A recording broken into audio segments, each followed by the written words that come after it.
Hello friends, welcome to my YouTube channel. आज की यह वीडियो जो है बहुत ही ज़्यादा सीरियस वीडियो है, क्योंकि क्यूबेक के स्टूडेंट जितने भी हैं आजकल बहुत ज़्यादा डीमोटिवेट हैं और साथ ही उन्हें जो है कोई भी एक परमानेंट सॉल्यूशन नहीं मिल रहा। फ्रेंड्स, आपने एक सॉल्यूशन तो बहुत जगह सुना होगा, लेकिन मैं आज आपको 3 सॉल्यूशंस बताने जा रहा हूं, क्योंकि मैं भी एक मॉन्ट्रियल कई स्टूडेंट्स हूँ और मेरा कॉलेज जो है वो कनाडा कॉलेज है। मेरी कोई पीपीआर नहीं आई है, इसीलिए मैंने भी जो है बड़े दिनों से मैं भी सर्च कर रहा था कि कोई ऐसा सॉल्यूशन मिले जिसको पहले तो मैं अडॉप्ट करूं और फिर बाकी सभी स्टूडेंट्स को भी मैं उनको बताऊं।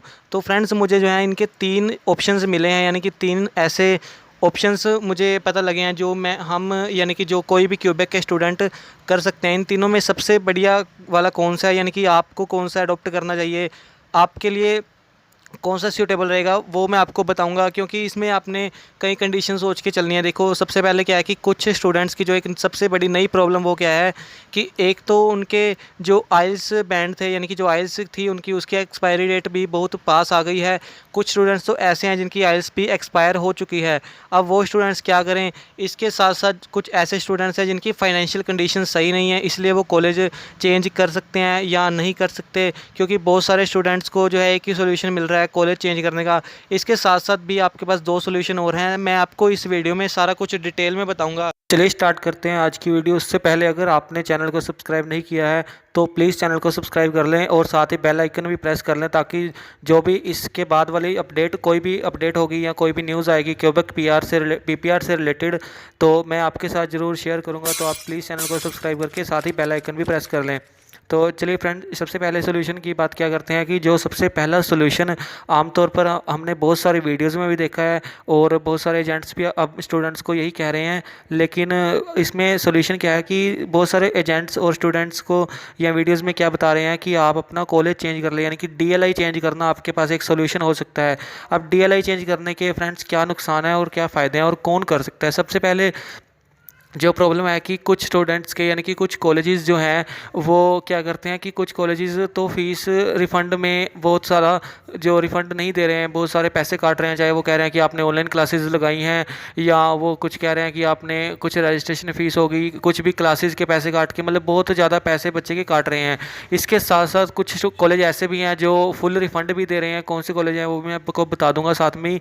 इसके बाद अब कुछ स्टूडेंट्स की क्या प्रॉब्लम है कि उनकी आइल्स ख़त्म हो गई है, या फिर कुछ स्टूडेंट्स की आइल्स ख़त्म होने वाली है, और कुछ स्टूडेंट ऐसे हैं जिनकी आइल्स सितंबर इनटेक से पहले ख़त्म हो जाएगी। फ्रेंड्स, इसमें आपको क्या ऑप्शन है, अगर तो आपके पास आपकी आइल्स अभी पड़ी है, यानी कि आप सितंबर इनटेक के लिए अप्लाई कर सकते हैं।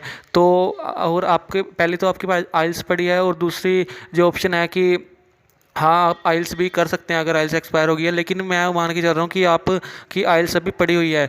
तो अगर तो आपकी आइल्स अभी एक्सपायर नहीं हुई है, इसके साथ साथ जो क्या है कि अगर तो आप इतने पेमेंट कर सकते हैं, आपकी यानी कि फाइनेंशियल कंडीशन सही है, आप जो है किसी भी ओंटारियो के किसी भी कॉलेज में या बीसी के किसी भी कॉलेज में आप अप्लाई कर सकते हैं। तो आपके पास अभी टाइम है, 15 मई से पहले पहले आप जो है अपना एलओए मंगवाइए और फीस रिसिप्ट लगा के अप्लाई कर दीजिए, ताकि आप 15 मई से पहले पहले अगर आप 15 मई से पहले पहले अप्लाई कर देते हैं, तो आपके जो है 6 अगस्त से पहले पहले आपका जो है रिप्लाई आ जाएगा, यानी कि उससे पहले ही वीज़ा आ सकता है। हो सकता है आपका मई के बाद जैसे आपने फाइल लगाई है तो जून जुलाई कभी भी आपका वीज़ा आ सकता है। तो यानी कि ये आपका जो एक परमानेंट सोल्यूशन हो सकता है। लेकिन इसमें आपको सबसे ज़्यादा ज़रूरी बात क्या ध्यान रखने वाली है कि आपका जो भी कोर्स था, अगर आपका डीबीए कोर्स था, database administration, computer engineering, hotel management, जो भी आपका कोर्स था, जो भी डिप्लोमा था इन 10 कॉलेजेस में क्यूबेक के, तो आप ज़्यादातर आपने कोशिश क्या करनी है कि आपका कोर्स चेंज ना हो, सिर्फ कॉलेज चेंज हो। क्योंकि जब भी वीज़ा ऑफिसर के पास आपकी फ़ाइल जो है प्रोसेसिंग के लिए जाएगी, तो उनके ऊपर ये बैड इम्पैक्ट पड़ेगा कि इन्होंने पहले इस कॉलेज में ऑनलाइन स्टडी की और उसके बाद अभी ये दूसरे कॉलेज में ऑनलाइन स्टडी कर रहे हैं, यानी कि इनको अपना कोर्स ही क्लियर नहीं है अभी, या इनको जो है कोर्स नहीं समझ आया, कुछ भी ऐसी बात हो सकती है। लेकिन आपने क्या उनको शो करना है कि हमने सिर्फ कॉलेज चेंज किया है, क्योंकि कॉलेज का उनको पता है कि क्यों चेंज कर रहे हैं स्टूडेंट्स कॉलेज। तो कॉलेज का, अगर आप कॉलेज चेंज करोगे तो उसका इतना इशू नहीं होगा, लेकिन अगर आप जो है वो भी चेंज करोगे अपना कोर्स भी, तो हो सकता है कुछ बैड इम्पैक्ट पड़े उसका। लेकिन आप कोशिश क्या करें कि आपका सेम कोर्स आपको किसी भी पब्लिक कॉलेज में मिल जाए। तो ये तो आपका एक फ़र्स्ट सॉल्यूशन हो सकता है, और ये मेरे हिसाब से जो है सबसे बेस्ट सॉल्यूशन भी यही है, क्योंकि इसके अलावा अभी और कोई सॉल्यूशन स्टूडेंट्स को नहीं दिख रहा। लेकिन उसके बाद भी दो सॉल्यूशंस क्या हैं वो मैं आपको डिस्कस करूंगा, जो मैंने रिसर्च किया है। बहुत टाइम से मैं भी यही सोच रहा था कि क्या करें, क्योंकि मेरे पास भी जो है कोई सॉल्यूशन नहीं था। अभी मुझे 3 सॉल्यूशंस पता चल गए हैं, तो मैं तीनों आपके साथ डिस्कस करूँगा। तो बेस्ट वन तो यही है कि आप अपना कॉलेज चेंज कर लें। अगर आप कर सकते हैं तो आपकी जो एलिजिबिलिटी है सितंबर इनटेक तक, क्योंकि आपको ऑफर लेटर मंगवाने के लिए आपको आइल्स की एलिजिबिलिटी, आइल्स का वो लगाना पड़ेगा आपको, टीआरएफ। उसके बिना आपको ऑफर लेटर नहीं मिलेगा कॉलेज का। और सितंबर इनटेक तक तो कम से कम आपका जो है आइल्स वो होना चाहिए, यानी कि सितंबर इनटेक तक कम से कम आपकी आइल्स की वैलिडिटी होनी चाहिए। इसके बाद दूसरा सॉल्यूशन आता है, उसमें हम सबसे पहले क्या देखना होगा आपको कि आपका जो कोर्स है उसका ऑलमोस्ट अब जो सेकंड सेमेस्टर है वो ख़त्म होने वाला है बहुत सारे स्टूडेंट्स का, या सेकंड सेमेस्टर ख़त्म होने वाला है, या अगर आपका थोड़े दिनों बाद ख़त्म होगा तो भी। तो उसके लिए आप क्या कर सकते हैं, एक तो आप अपने कॉलेज को पता कीजिए कि आपके जो कोर्स सेकंड सेमेस्टर खत्म होने के बाद आपको कितने महीने की छुट्टियां मिलेंगी। यानी कि क्या होता है कि कनाडा के कॉलेजेस में आपको जनरली सेकंड सेमेस्टर कंप्लीट होने के बाद 4 महीने का एक ब्रेक मिलता है। 4 महीने का, इसको ऑफिशियल ड्रॉप भी कह देते हैं या फिर ब्रेक कह देते हैं। तो अगर तो आपका कॉलेज आपको 4 महीने का ब्रेक दे रहा है तो इससे मतलब ये भी एक बहुत बढ़िया सोल्यूशन है, क्योंकि क्या हो सकता है कि 4 महीने में आपकी हो सकता है पीपीआर आ जाए, और पीपीआर आने के बाद जब आपका वीज़ा आ जाए तो आप वहाँ पे जा सकते हैं, यानी कि ट्रैवल कर सकें।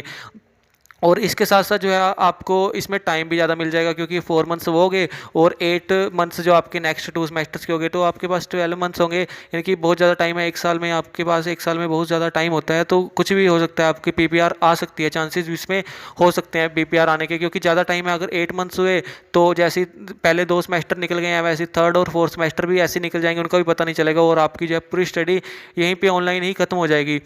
और इसके लिए आपको क्या है कि अगर तो आपका कॉलेज ऑफर ब्रेक देता है, आपको ऑफिशियल ड्रॉप है उसमें, यानी कि यहाँ तो ब्रेक है, आप अपने कॉलेज से ऐसे पूछ सकते हैं कि आप मैसेज करके या ईमेल करके, उनसे ईमेल करके ही पूछना। मैसेज में जो वो मतलब सही जानकारी, वो एक आपके पास एक प्रूफ नहीं होता, मेल का आपके पास एक ऑफिशियल प्रूफ होता है, आप कहीं भी उसको शो कर सकते हैं।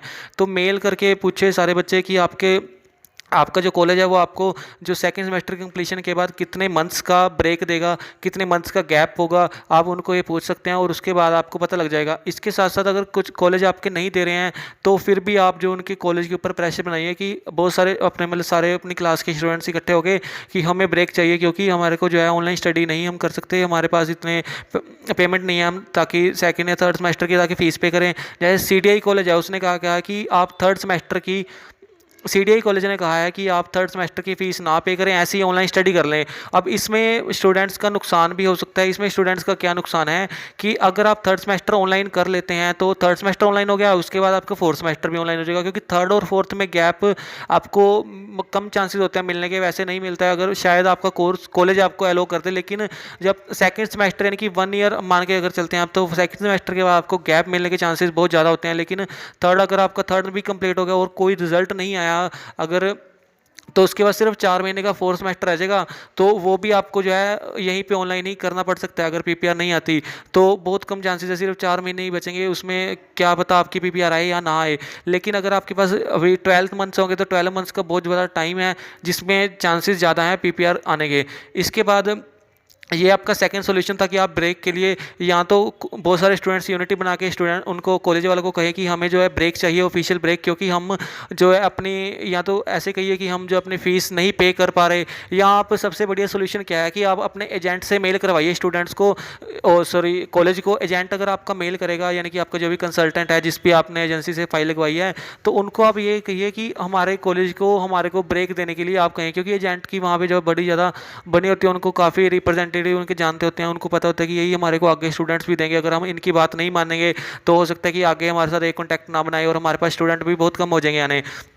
तो इसलिए बहुत ज़्यादा चांसेस होते हैं कि वो एजेंट्स की बात बड़ी जल्दी मान लेते हैं, और अगर आप सभी के अलग अलग एजेंट्स हैं, सभी एजेंट्स उनको मेल करेंगे तो वो बात समझ लेंगे और जो है ब्रेक दे देंगे आपको। वैसे तो सेकंड सेमेस्टर के बाद ब्रेक होता ही है। उसके बाद आपको थर्ड सॉल्यूशन क्या है कि थर्ड सॉल्यूशन नहीं है, सॉरी, एक न्यूज़ है आपके लिए। तो बहुत सारे स्टूडेंट्स के ऐसे सोच रहे हैं कि मतलब आप शायद ना भी सोच रहे हो ऐसे ही, आपको इस बात की नॉलेज हो कि वर्क परमिट कैसे अप्लाई होते हैं, वर्क परमिट कैसे मिलता है, लेकिन बहुत सारे स्टूडेंट ऐसे हैं जिनको अभी नॉलेज नहीं है वर्क परमिट क्या होता है या वर्क परमिट कैसे अप्लाई होता है। तो बहुत सारे स्टूडेंट्स जैसे मुझे भी कमेंट आते हैं, कई बार मुझे भी लेटेस्ट रिसर्च जो मेरा इंस्टाग्राम चैनल है वहाँ पे इंस्टाग्राम पे आईडी है, उस पे भी मेरे को कई बार स्टूडेंट्स के मैसेज आ जाते हैं कि वो सोचते हैं कि अगर आपकी हमारी 2 ईयर्स की स्टडी कंप्लीट हो जाएगी, चलो कुछ नहीं हो, 2 ईयर की स्टडी तो कंप्लीट होगी, लेकिन हमारे को वर्क परमिट तो मिल जाएगा ना, तो चलो डायरेक्ट यहीं से वर्क परमिट अप्लाई कर देंगे। लेकिन आप एक कंडीशन होती है वर्क परमिट की, आपने जो है कभी भी यूट्यूब पर लिख के देखना व्हाट इज़ PGWP या post study work permit in Canada, तो वहाँ पर आपको जो है क्लियर कर देंगे। और मैंने भी इसके ऊपर एक वीडियो बनाई है, वो आप देख सकते हैं। तो इसमें क्या है कि अगर आपने स्टडी परमिट, अगर आप मतलब अपना स्टडी के बाद अपना वर्क परमिट अप्लाई करते हैं, जो भी आपके वर्क परमिट की ड्यूरेशन होगी, depends on your college, sorry depends on your course की लेंथ के ऊपर डिपेंड करती है आपकी वर्क परमिट की जितनी भी लेंथ होगी। तो वो आपको वर्क परमिट अप्लाई करने के लिए उसमें जो डॉक्यूमेंट्स लगते हैं उसमें एक स्टडी परमिट भी होता है, और उसके ऊपर डॉक्यूमेंट्स में लिखा होता है कि अब मैं उसका लिंक आपको वेबसाइट का दे दूंगा IRCC की, जहाँ पे इससे ये इन्फॉर्मेशन मैंने लिया है। तो उसमें लिखा है कि अगर आपके पास वैलिड स्टडी परमिट होना चाहिए तभी आप वर्क परमिट अप्लाई कर सकते हैं। पोस्ट स्टडी वर्क परमिट तभी अप्लाई होगा अगर आपके पास वैलिड स्टडी परमिट है। अगर आपके पास वैलिड स्टडी परमिट तो आपको उसी टाइम पे मिलेगा जिस टाइम आप कनाडा एयरपोर्ट पे पहुंच जाएंगे। कनाडा एयरपोर्ट पे ही आपको जो है स्टडी परमिट मिलता है। वो इंडिया से जो मिलता है वो सिर्फ वीज़ा होता है। उसके बाद जो स्टडी परमिट होता है वो आपको कनाडा से ही मिलेगा, उसके पहले वो आपको कहीं और से नहीं मिलता, वो कनाडा से ही मिलेगा। तो अगर आपकी PPR नहीं आई तो आपका वीज़ा नहीं आएगा आपके पास, यानी कि पासपोर्ट पर स्टंप नहीं लगेगी। तो अगर पासपोर्ट पर स्टंप नहीं लगेगा, आप ट्रैवल नहीं करोगे और कनाडा नहीं पहुँचोगे तो स्टडी परमिट ही नहीं होगा। तो आप पोस्ट स्टडी वर्क परमिट कैसे अप्लाई कर दोगे? आप अपना AIP बहुत ध्यान से पढ़ देना। AIP पे कई स्टूडेंट्स कह रहे हैं कि AIP तो आया हुआ है, हमसे कम हमारे को पास AIP तो है, कम से कम उसके बाद हमारे को वर्क परमिट मिल जाएगा, क्योंकि हमारे पास AIP था और उन्होंने कहा था 100% ऑनलाइन स्टडी के बाद भी आपको वर्क परमिट मिलेगा। लेकिन आप उनकी साइट पर भी तो अपडेट करते हो कि AIP वाले स्टूडेंट्स को भी हम वर्क परमिट मिलेंगे, अगर दे देंगे अगर उनकी सारी स्टडी कंप्लीट हो जाती है। लेकिन उन्होंने IRCC की साइट पर अभी तक कुछ भी अपडेट नहीं किया इसके बारे में।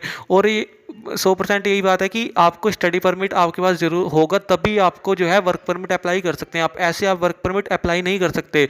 तो आपकी जो है सारी स्टडी आपके यहीं पे हो जाएगी इंडिया में ही, और वो आपको एक डिग्री दे देंगे 2 साल की, जो भी आपके कॉलेज का डिप्लोमा होगा सर्टिफिकेट दे देंगे। और कॉलेज वाले कह देंगे कि आपने यहाँ स्टडी करने के लिए आना था।